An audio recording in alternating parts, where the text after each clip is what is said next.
Hello and welcome to the EDHRECast. My name is Joey Schultz and I'm joined as always by my fantastic co-hosts. First up, he wants us to know that the card's name is Xerzoth Thunder Conductor. It's Matt Morgan. You know, this week I was hoping to make a Suez Canal joke, but I'm afraid that ship probably has sailed by now. Good all around, Matt. I'm glad. I mean, glad to hear world that. trade can happen once again. Oh, that joke isn't that joke. I was hoping it would be evergreen, but it appears it's not. I see what you did there, and that's brilliant. Up next, he wants us to know that the card says Xerzoth Thunder Collector. It's Dana Roach. In honor of the newest MDFC cards from Strixhaven, I am cosplaying as a MDFC card right now. The side you see is a guy wearing a baseball cap. The other side of this card is a guy whose hair looked so awful from the wind today that he had to put on a baseball cap. I'm proud of you. Well, we know that they are both two different sides of the same coin, though, Dana. It's good to know. Anyway, this is the EDHRECast. EDHREC is the best deck building resource on the web for the Commander format, compiling data from deck lists all over the internet to provide helpful recommendations for new Commander decks. And here on the podcast, what we like to do is give all that data a little more context. Hey, Matt, what are we talking about this week? This week, we're going to talk about parasitic commanders, in that we're looking at commanders that are playing quite a few cards that come from the set or block they came out in. Indeed. This is going to be a really, really interesting one to see which commanders are sort of sticking with the same cards that came from their own set. And maybe later we can talk about some commanders that aren't as well. So there should be a whole bunch of fun. Of course, we want to make a brief stop to thank the folks at the Command Zone who handle all of the post-production work on our podcast here, making it look as awesome as it does. And we would be remiss if we didn't thank our sponsors for the show, too. The EDHRECast is sponsored by Card Kingdom and TCG Player. Card Kingdom has the deepest buy list online and a stacked inventory to match. So whatever crazy old frame Time Spiral card you want, they probably have it. And you can buy those cards with the credit you get from their buy list. Similarly, TCG Player tends to have anything you want as well. So whatever Mystic Archive you're going to want in the next few weeks, they probably have it as well. And you can even open your own storefront there to sell cards you don't need. Just go to EDHREC and click on the card in question, choose the vendor link down below, and doing so supports both the site and the show. Well, Joey, we also would be remiss if we didn't thank our patrons over at patreon.com/EDHRECast. If you want to support the show directly, you are more than able to do that if you go to our Patreon page. We have patron tiers of all sorts of different levels, whether you want to join the Discord with the awesome community that we have going on over there, you want to see all the historic challenges stats that we've done, or you just want to get some free swag every now and then. We have tiers of all sorts of levels for whatever you're looking to support us at. Just head over to patreon.com/EDHRECast and you can sign up right there.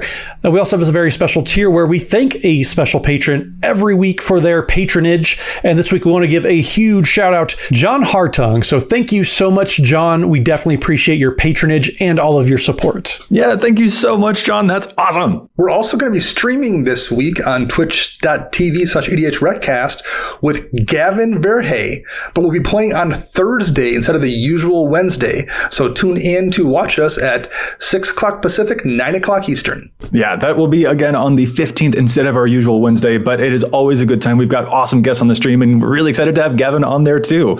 All right, fellas, now let's get into our main topic. We are talking about the most parasitic commanders out there in the EDH sphere. And Matt, as you said before, the way that we're talking about it is basically the commanders that play a lot of cards that come from their same set. So if a commander came out, for example, in, a core set 20 or something, how many cards from core set 20 is that commander playing in that same deck? So as always, we are going to make sure that we're only counting commanders that have at least 100 decks to their name, just to make sure we're getting a good, healthy sample size. And then we're just going to be looking at how many cards on average are they playing from that set that they came out in. Mm-hmm. Yeah, and we want to use the average deck feature to sort of measure that. That's basically how we've gone about it. And that 100 deck limit is pretty usual for us, but it's also always good for us to reiterate that. Before we get to the actual numbers for the top 10 commanders that are the most parasitic, I also figured that it would be a good idea for us to average out what is sort of the average parasiticism, if I'm saying that right, which I am probably not, for any given commander. What typically, how many cards from their own set does a commander actually tend to play? And I don't know. I was really happy when I found out what the numbers are. Dana, do you think you'd have any guesses? Do you think it would be high? Do you think it would be low? Where do you think that you would expect that number to land? I would have guessed something in the range of what the actual number is, but I would not have guessed the actual number. Matt, I also want to hear from you. Like, did you expect it to be high as well? Or I think when you look at the Commander, as a broad spectrum, I'm guessing it would have dragged my numbers lower, but like the more that I think about it, I guess I was guessing. I definitely was going to guess that it was higher than it actually is. I will say. Okay. I had also been like, maybe it'd be too low. I couldn't really tell. But like the exact number that it actually is just absolutely tickles me to no end. The average number of cards, when we got all of the data together and we looked through it, the average number of cards in a commander's deck that come from the same set as that commander turned out to average out to 3.14. No, I am not kidding. The average commander contains pie cards from its own set. And I think that's beautiful. You're such a numbers nerd. But that's why you're here. That's why you're here on this podcast here. Yeah. And we also took the median, and that turned out to be 3. So yeah, the typical commander runs an average of about 3, sometimes more, cards that also originated from that same set as the commander, which is pretty interesting. So now let's get into the top 10. The commanders that are playing a lot more than that is, I guess, how we can say it. Let's go to those most parasitic commanders. Matt, start us off. Who's at number 10? So number 10, the 10th most parasitic commander as far as playing the most amount of cards from the set it came out in is going to be Eutropia, twice favored from Theros Beyond Death. So out of the 282 decks that we're currently seeing, they're playing 15 cards from Theros Beyond Death in there. And it makes sense, when you consider Theros is a very enchantment heavy set, Eutropia does love casting a lot of enchantments. So when you look at the deck, it makes a lot of sense. You get some of the Omen cards, like you have the Omen of Nylea and Setessan Training, which both make sure that you trigger Eutropia's ability, and also you're getting some sort of benefit as well. So there's lots of different effects on enchantments, and Eutropia just happens to be capitalizing on those. So another interesting thing that jumps out to me here about Eutropia's numbers is also the high number of cards that we're seeing from Theros Beyond Death that she's playing. A lot of them tend to be enchantment creatures as well, which is totally unique to Theros Beyond Death, and of course to a previous Theros set as well, or Theros block, I should say. But yeah, you've got stuff like Arasta of the Endless Web showing up, Destiny Spinner showing up in the typical Eutropia deck. So the fact that there's such a unique thing that Theros Beyond Death is able to bring is what allows Eutropia to have that type of, I think I'm going to say it again correctly, parasiticism. I may still be wrong about saying that. And this, I think, is very much a signpost to what we're going to be seeing moving forward, where the commanders that do have a lot of this parasiticism going on are doing so because something in their text box points them to something in that set that is synergistic. Well, and I think to mimic the parasiticism is a specificity. And oh my God. I'm just trying to get as many multisyllabic words into my sentences for this episode.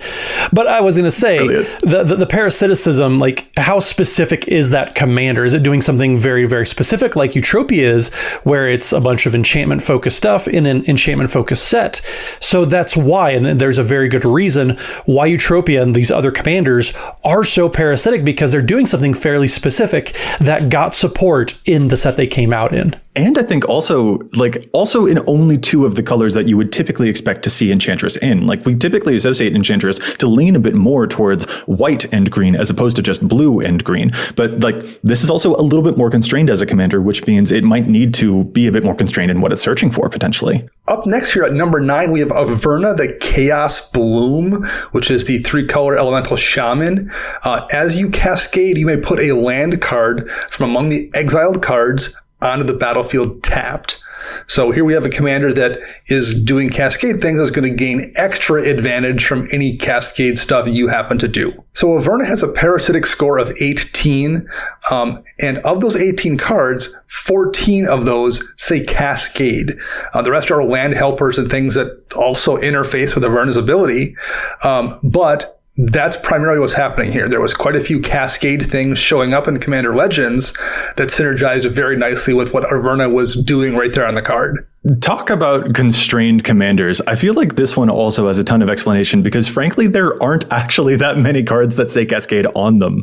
Like we all probably think of Yidris Maelstrom Wielder as being like, oh, Cascade's all over the place, but Yidris is granting that Cascade. He's not benefiting from cards that already have Cascade on their own. So like when we actually look at the cards that could go into an Averna deck, there are like only 7 other on-color Cascade cards in Averna's colors in the first place. So all of her stuff has to come from Commander Legends.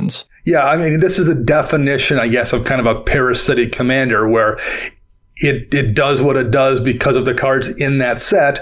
And outside that set, you're just not going to see things that interact really well with what she's doing. Right. Yeah, you have to go back to a Lara block, which was the last time we really saw a whole lot of Cascade stuff. So it's not that Averna has to be playing only Commander Legends cards, but some of them are just so obscure and kind of hard to find at this point that people, it's not really worth the effort of digging through to find these random Cascade cards in order to be triggering the ability. Right. She's going to be after those cards like, even just a typical boarding party, which kind of sounds lackluster, is just a common that can Cascade. But like she has limited options. There's Apex Devastator, sure, but the pool actually runs pretty thin. And Dana, when you had mentioned those 14 cards in her average deck that say Cascade on them, some of them also include cards like Emoti, which is a card that grants Cascade because that's something that she needs. She can't rely just on the small pool of cards that already has them. So that's why we're seeing a whole bunch here for Averna to be a very parasiticisms commander indeed.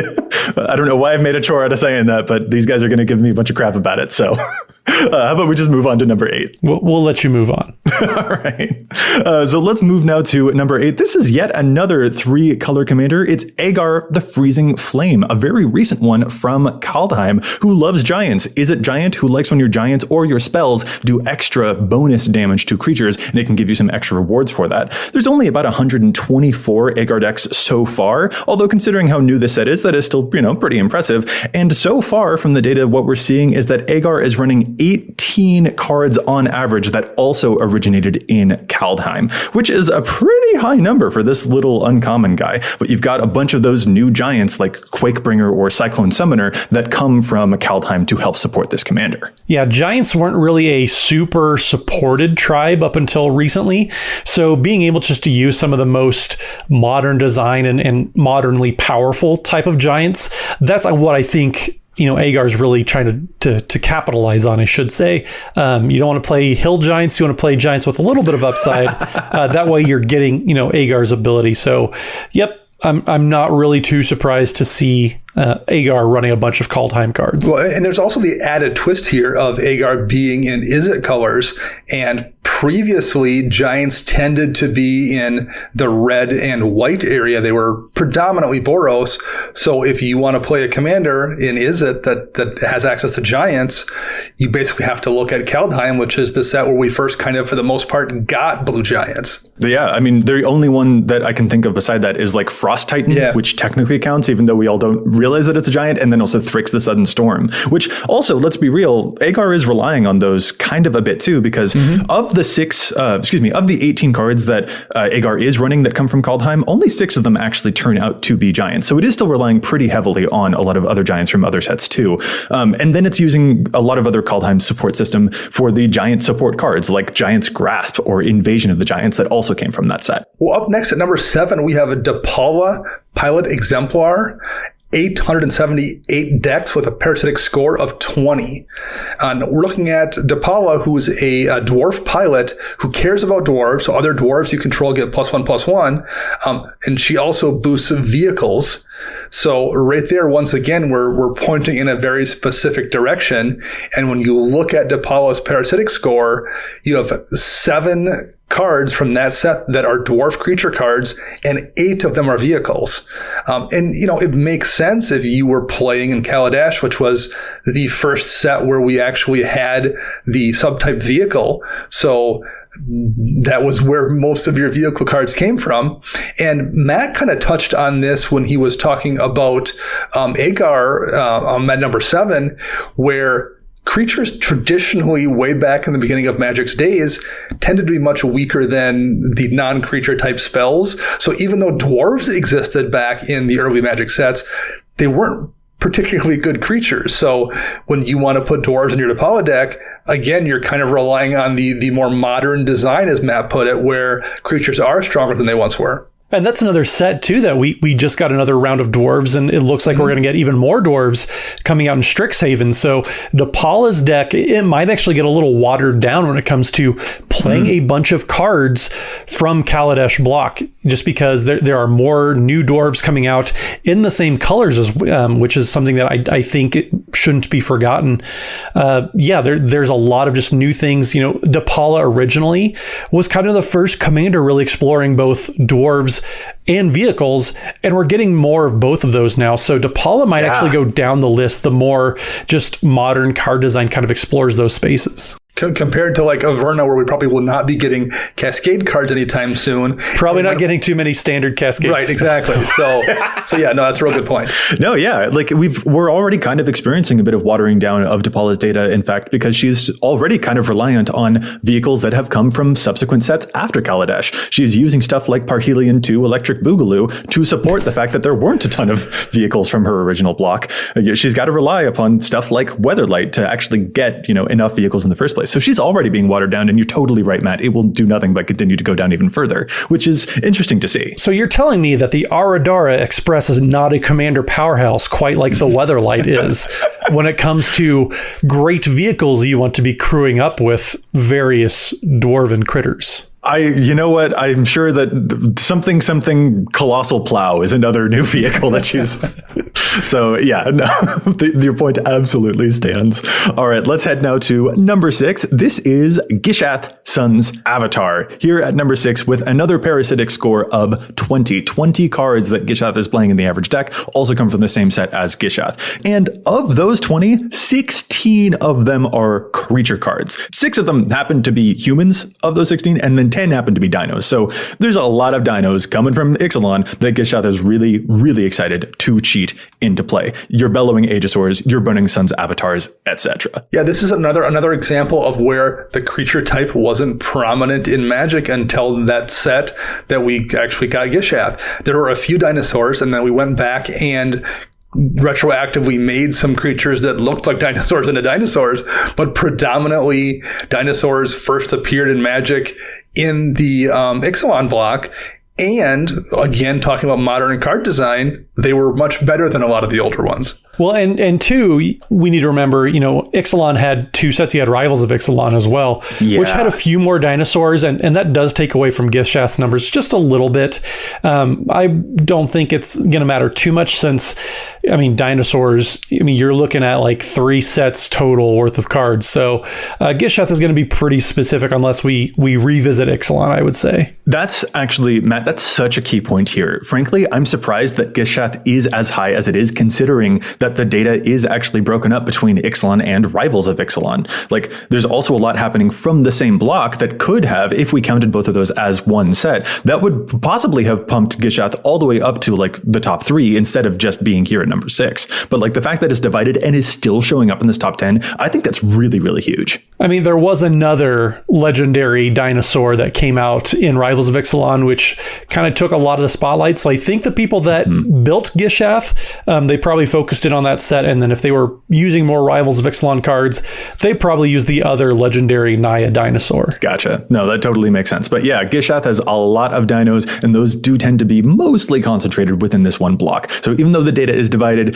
Gishath is doing really well for himself from all of those Ixalan cards. All right, guys. So what we've done there, we've just gone through 5 commanders already, and we're about to move on to our top 5. But, I think I'm in the mood for a break from all this data, and I want to discuss even more data. How about we challenge some stats? Challenge the Stats is one of our favorite segments here on the show because there's just so much data on EDHREC, but we don't always agree with it. Sometimes I think that cards see too much play or too little play. So what we'd like to do is challenge those stats here. Dana, how about you start us off this week? What's your challenge? My challenge is from patron supporter Tharja, and it's for a Niv Mizzet Reborn deck. And as a reminder, Niv Mizzet Reborn is the 5-color Niv Mizzet, and when it ETBs, you reveal reveal the top 10 cards of your library, and for each color pair, choose a card that is exactly those colors from among them and put it into your hand. And the challenge is for Yorion Sky Nomad, which is currently in less than 3% of the Niv-Mizzet Reborn decks. And why that's relevant is Yorion's ability is when it enters the battlefield, exile any number of creatures you control, non-permanents you control, and return them to the battlefield at the beginning of the next end step. The way Yorion is, like all of the companion cards, is a 2-color hybrid card, so it counts as one of the Azorius cards you could get off Niv-Mizzet's ability, and when you cast it the next turn, it will then blink Niv-Mizzet along with anything else you have in play, if you choose to then get more cards off Niv-Mizzet. So it's kind of a self-perpetuating engine with Niv to draw more cards. It should be in more than 3% of those decks. I totally agree with that. That is really cool. And of course, let's also clarify, we're talking about Yorion in the deck, not as a companion, because it cannot be a companion. Yes, for sure. We cannot play 120 card decks. Although exactly. my piles that's what you think. Right. My piles of decks that I haven't quite tuned down to get to the final list would indicate that we're playing 150 card deck format. Because I have a lot of cards that I try to put into decks. Sometimes I want to play 120, I tell you what. Okay, I'll move on to my challenge now. I am going to discuss one that kind of broke my heart a little bit. I'm talking about the commander Alesha Who Smiles at Death, and a card from Kaldheim that is showing up. It's a pretty decent clip for her already that doesn't quite work within the rules the way that I wanted it to. Varragoth Bloodsky Sire is showing up in Alesha decks at a pretty decent clip. Over 50% of new decks ever since Kaldheim's release have come out. Over 50% of them are including this Varragoth, and Varragoth is a really cool card, a 3-mana 2/3 demon rogue with Death Touch that has a boast ability. So if you've attacked with that card this turn, you can activate the boast ability, which is a tutor effect. And Alesha famously can bring tiny creatures with power 2 or less out of her graveyard tapped and attacking whenever she attacks if you pay that cost. This seems like a really cool interaction because you'd be able to get Varragoth out of the graveyard and then use the boast ability. Or at least that's what you would hope. As it turns out, Matt Tabak has clarified within the Kaldheim release notes that Boast doesn't work that way. If a creature with Boast is put onto the battlefield already attacking, it was never declared as an attacker, and therefore its Boast ability cannot be activated that turn, which breaks my heart because I totally want this to work. I will totally understand if folks say that Varragoth is still good enough to play in an Alesha deck anyway. I totally think that makes sense, but I wanted to use this opportunity to highlight a rules non-bow that is showing up here before just putting that card into your deck. It breaks my heart. I really want Varragoth to work with Alesha, but it doesn't quite if it's put into play already attacking. Sad face. Yeah, it's close, but not quite. It's a horseshoes type of interaction. Yeah, exactly. All right, Matt, let's round it up with yours. Let's cheer up. That one made me sad, but what do you got for us? So this week I got one. I picked it up from a certain article at this website. You may have heard of it, EDHREC.com. There are articles there, helping people contextualize data. It's kind of like a podcast that you have to read. So I was reading an article about a Xerzoth Chaos Rider, and there was an interaction that I really liked and think that probably more people should be playing. So Xerzoth Chaos Rider is that the legendary devil, handsome devil from Jumpstart. And Xerzoth basically, whenever your opponents draw their first card each turn, as long as it's not their turn, you get to create a 1/1 red devil creature token. And when it dies, it gets to deal 1 damage to any target. And then you also can attack with 1 or more devils. And then you and those players that you attack get to basically loot a card away. The ability, though, that Xerzoth players seem to be really diving into is the ability to make all those devils. So you want players to be drawing cards, preferably on your turn, since you get to then make a bunch of devils. And one card that I really like, and it seems to be fit a pretty good role in the deck, is Descent of the Dragons. So Descent of the Dragons is a sorcery for 4 red, which reads destroy any number of target creatures. And for each creature destroyed this way, its controller puts a 4/4 red dragon creature token with flying onto the battlefield. Now, Xerzoth's devils that he makes do indeed have this ability where when they die, you get to deal 1 damage to any target. So if you're playing your Temple Bells and all sorts of other effects to maximize Xerzoth's ability, you probably want to have something to do with these 1/1 devils. So turning them into 4/4s that happen to fly, along with being able to pick off any, pesky creatures along the battlefield that might be downgraded into a 4/4, I think this is a pretty good card worth exploring. So even if you happen to get 5 or 6 4/4 dragons, that's a pretty significant clock that you can just keep beating down with and then make more devils as you go. Descent of the Dragons is only being played in 9% of Xerzoth decks, and for a polymorph type of effect, I think it's too powerful. You probably should be playing it a little bit higher clip out there if you do want to be playing the Xerzoth decks. That seems especially fitting for Xerzoth because that is such a tricky way to turn all of those tiny tokens into something a lot more important that your opponents have to deal with. So Xerzoth as a devil, I think appreciates your tricks very much there, Mr. Morgan. I have been also called devilishly handsome as well. I really thought my grandma was really nice when she said that. Dang it. All right, let's get back to our... I'm glad you thought that was funny because I was just hoping somebody would stick with it. I asked for you to cheer me up and you totally did. I appreciate it. All right, let's get back to our main topic. We're into the top 5 of the most parasitic commanders that are using the greatest number of cards that also originated from the same set as that commander. Dana, take us to number 5. Who is it that we're seeing in this super parasitic world out there of EDH? What's going on?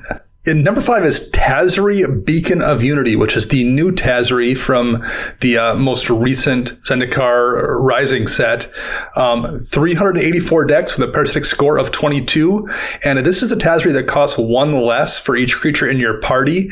And then you have an activated ability where you can look at the top 6 cards of your library and reveal up to 2 clerics, rogues, warriors, wizards, or allies from among them and put them into your hand. So it has a way to just get cards into hand if they have a specific card type. And, if you look at the numbers here, 13 of the 22 cards in the parasitic score are creatures, and they're ones with some kind of a party payoff to hit those numbers on Tazri's card. Yeah, we've got your Zagreses, your Nimble Trap Finders, Linvala, the Shield of Seagate, I think is the name. So a whole bunch of those. This one really shocks me because you've got your rogues and your clerics and your whatevers in a whole bunch of other sets. But this one does seem to be very, very concentrated from just drawing upon the pool of rogues and clerics and warriors from the same set rather than going back and reaching back a whole lot farther. Are you sure? I've never heard of this Wurzard, whatever that class is, before. So I think they're only in this new Zendikar set.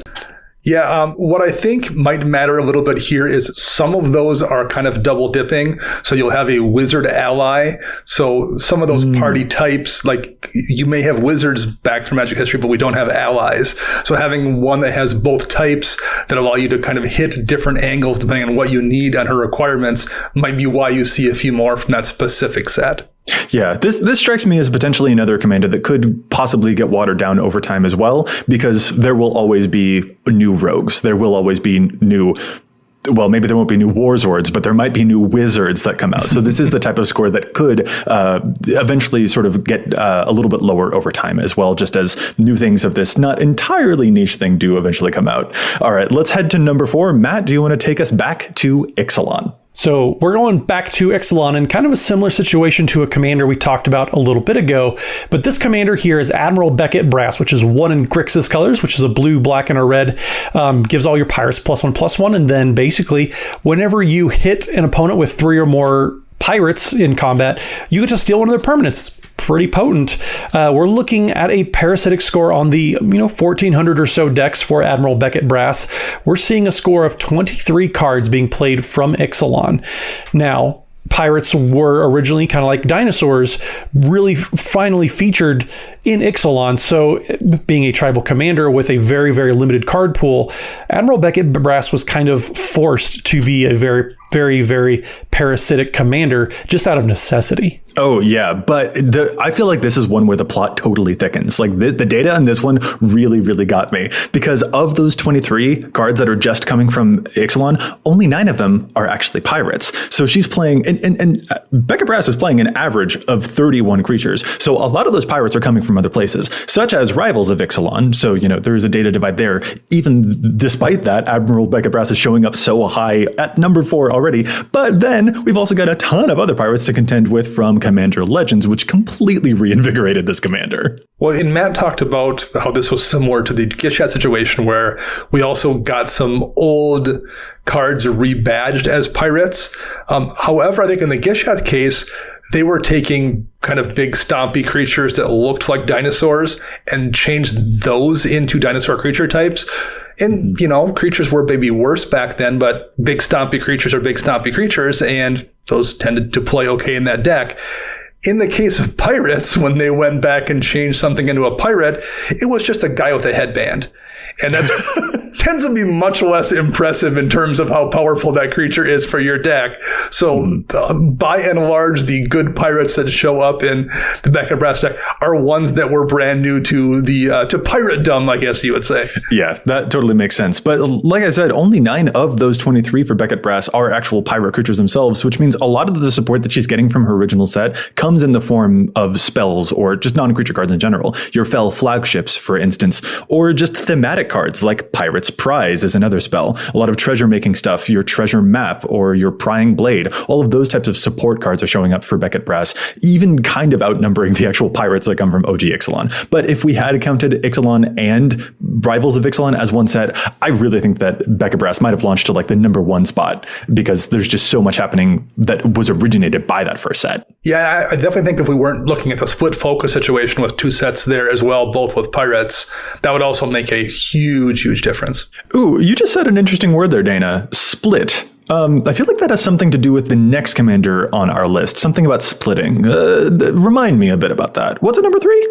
Number 3 is Varazal, the Split Current. 351 decks with a parasitic score of 23. And this one is pretty straightforward. Every single one of those 23 cards has the word kicker on it. Which makes sense because Varazal has, the word kicker on the creature or on the card. Let's read Varazal because it's kind of specific. It's X blue green. Varazal Split Current enters the battlefield with a +1/+1 counter for each mana spent to cast it. And then whenever you cast a kicked spell, you may remove 2 +1/+1 counters from Varazal. If you do, you copy the spell and you can choose new targets for the spell. That said, that's actually the first time that I've read Varazal in its entirety because I forgot this card even existed. Oh, no. Yeah, a whole bunch of stuff that you can kick. Your Skyclave Relics, your Jace Mirror Mages, even your Inscriptions of Abundance. There's a lot of stuff that is coming specifically from this set that Varazal is interested in kicking and copying, which this is another one that does kind of like... A kicker is not a niche mechanic that is exclusive to just this set. Like, kicker's been around for a while, and they always say that like kind of every mechanic is a version of kicker as well. But like we've seen kicker all over the place, but Varazal really likes the stuff that is there to be kicked from its own set. Well, and it's also a strong set. So I think that makes a difference too. We've definitely seen an uptick in power in Commander the last couple of years. I think we all tend to agree. And that means the kicker cards you're choosing from that recent set tend to be stronger, more impressive kicker cards. So I think that's also a big factor there. So coming in at number 2, we do have another new Kaldheim commander. This one is going to be Yorn, God of Winter, and this is a 2 and a green. For a legendary creature, whenever Yorn attacks, you untap each snow permanent you control. And also there is a backside that has Dimir color identity, so Yorn's commander identity is actually Sultai colors. But people seem to be playing him for the face value quite a bit. There's 305 decks out there with a parasitic score of 25 cards in the average deck, coming from Kaldheim, and they're all snow cards. When you're doing a kind of an obscure and limited mechanic like snow, chances are you're going to have a pretty high parasitic score, and that's exactly what we're seeing with our number 2 commander here. Yeah, and let's also face it, the lands are pulling a lot of weight when it comes to the numbers there. The snow-covered forest and snow-covered island and stuff like that, those came from a set way, in Ice Age, unless I'm getting my Magic history wrong. I don't know, I'm going to deflect by saying parasiticism again, but we're not counting the snowlands among that point, but we are counting the new stuff like Woodland Chasm or Shimmerdrift Vale. There are a lot of new snowlands that also came from Kaldheim, which are bumping up this numbers by a factor of at least 5 going on, in addition to the snow sorceries and snow instants like Gravenlore and Blessing of Frost that also came from this set. So it isn't just permanence, there's plenty of other stuff that you can add in for snow stuff too. Yeah, there were snow series and instants aplenty in this set. Oh my goodness. And yeah, we're looking at Ice Age primarily, as well with Cold Snap, which was a newer, even in the modern frame set, but it was not terribly well received, and it had snow permanents in it, but they're not nearly as powerful as the ones we did get recently in Kaldheim for sure. And Ice Age, which you referenced as being the first set with snow permanents, was way back in the early days of Magic design when cards were either like Necropotence, which is the most broken card ever, or, you know, a 1/1 creature for 6 with cumulative upkeep of 4 or something.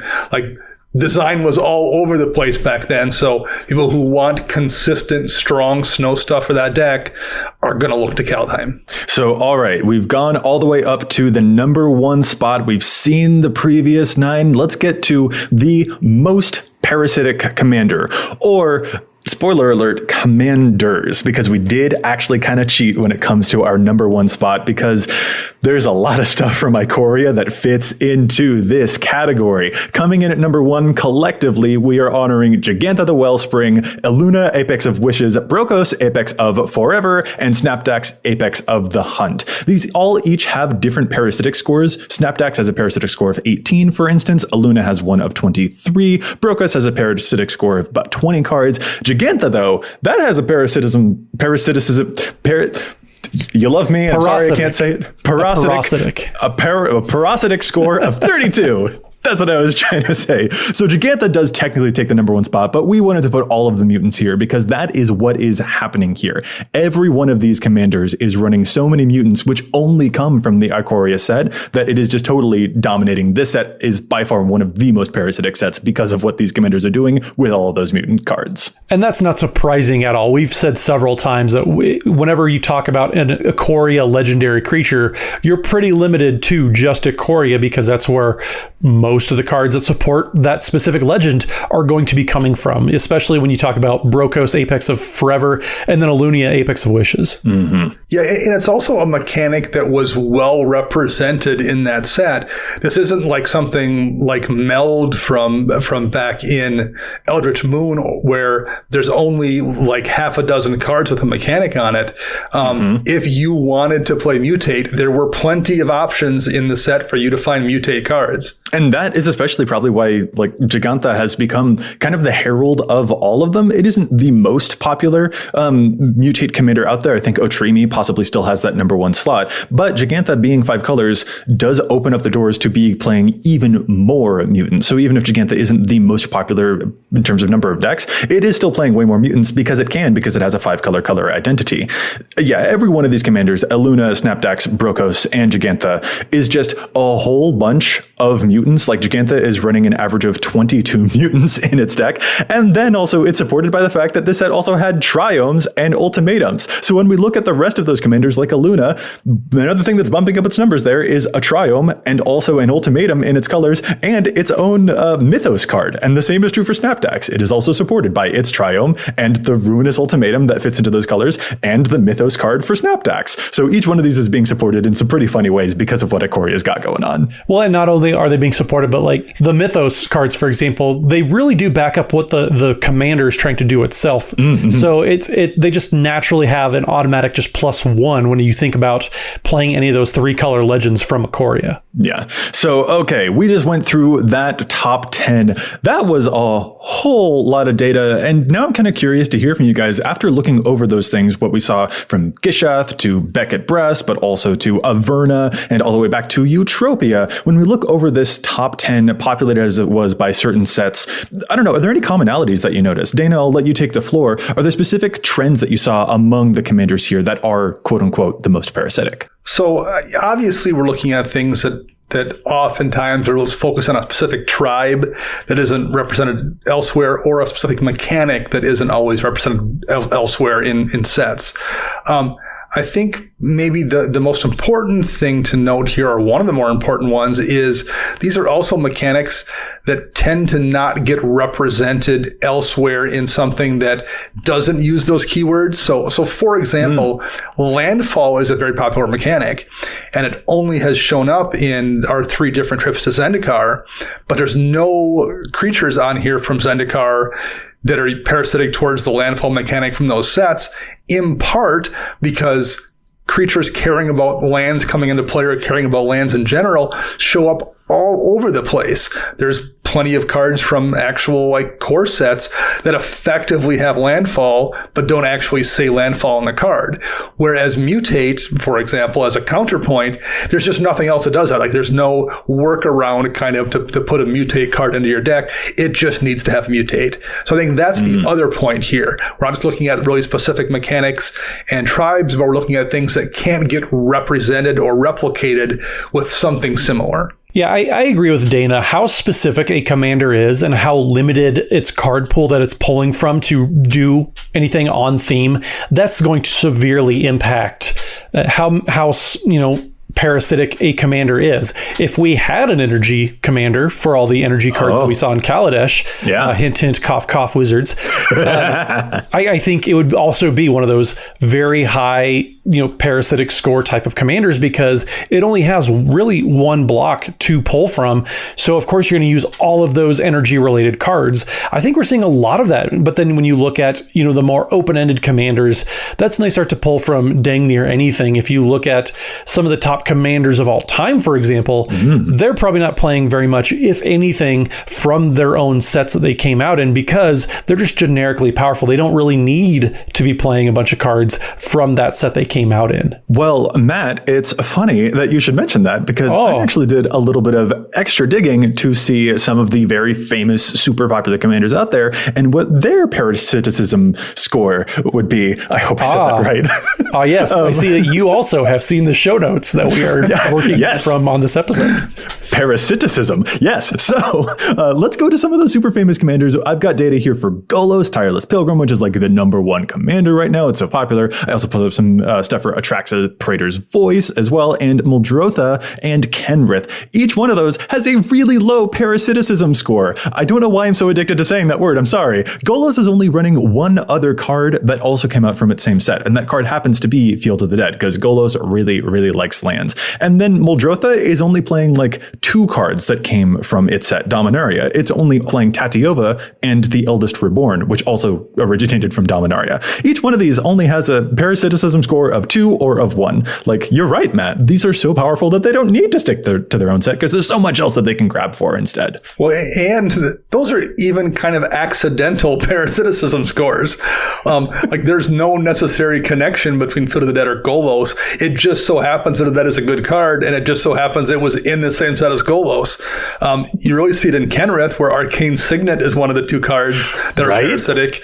That's just an accident. Like, Arcane Signet just happened to be released in that set, and it goes in a ton of decks, and it's in your Kenrith deck. Mm-hmm. And so Atraxa is another pretty interesting case there, actually, because Atraxa came from a precon, and that really limits what its parasitivity could be.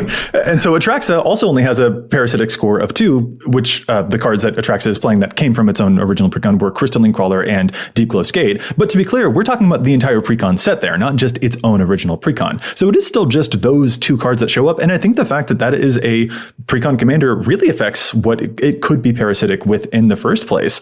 That's something that I noticed actually that we were not seeing when we were going over that top 10. None of the top 10 commanders there came from precons because the pool is too low for them to actually rely upon that pool. The pool is too low, and also they tend to not create unique keyword mechanics for precons that have, a large pool of cards to choose from. There's, for the most part, it's been replicating something from the past where, hey, this is your first Madness commander kind of, and we have some Madness cards, but there's Madness cards out there. They aren't creating brand new keywords like Mutate like they do for standard sets. Yeah, and precons are kind of meant to be upgraded. They're meant to be a gateway into the format. They're very rarely do people just kind of keep a precon deck and kind of just keep it as is. As we see from all the data that we have coming in, there are always going to be some cards changed around. Gavi Nestwarden was meant to support cycling, which has been a fairly popular mechanic over the course of Magic's history. So, of course, Gavi Nestwarden doesn't have a very high cycle or very high parasitic score because you have quite a few cards and sets to go back through, even though it is a precon commander that came with its own deck. Yeah, like if they were to create a new keyword in one of those sets, the keyword parasiticism, for example, it would be very challenging to have enough space in that deck to create other creatures with parasiticism to function in your parasiticism keyword deck. I apologize to everyone out there for what I had accidentally initiated with that. Joey just doesn't understand the porosity of these commanders that we're talking about. Or the specificity of them. Yes, that too. The partial parasiticism would definitely be a problem. The partial data. You guys, I think we've gone completely off the rails here. And I tell you what I think I'm really hungry for at this point is an episode that has nothing to do with parasitic commanders. I would love to know, I think, about the commanders that actually don't play any of the cards from their own set at all. But I don't think we've got enough time for it on this episode. I think we'll probably have to save that for a future episode to see which commanders actually completely reject the cards from their own set. How many commanders aren't playing any cards that came from their own set? So I think that we'll put that one into the future, and we'll stop saying parasitivity as much as we have this episode. Once again, everyone, I'm really sorry. I ponder that it could be possible to pontificate on anti-parasitic popular peoples. Yeah. With that, we're going to call this episode to a close, man. Fellas, just find me on Twitters, people. This was a ride. Thank you so much for joining me. And if our listeners would want to get in touch with us, which I don't know why they would at this point, because we have a penchant for a lot of alliteration, apparently. Where is it that they can find us all? Matt, we'll start with you. Where's your parasitivity? Just go to Twitter's Mathimus55. I'm broke there. Matt. I'm there sometimes. But also, you can find us on Twitch, where we're so much better behaved because Gavin Verhey does happen to come on the stream and play games with us. So make sure you go to twitch.tv/EDHRECast. Remember, Thursday the 15th, not Wednesday like we normally are. We made some special accommodations for our particular guest this time. And Dana, where can folks find you? You can find me on Twitter at Dana Roach. You can hear me on my other podcast, CMDR Central, and I'm writing articles for EDHREC and for Commander's Herald.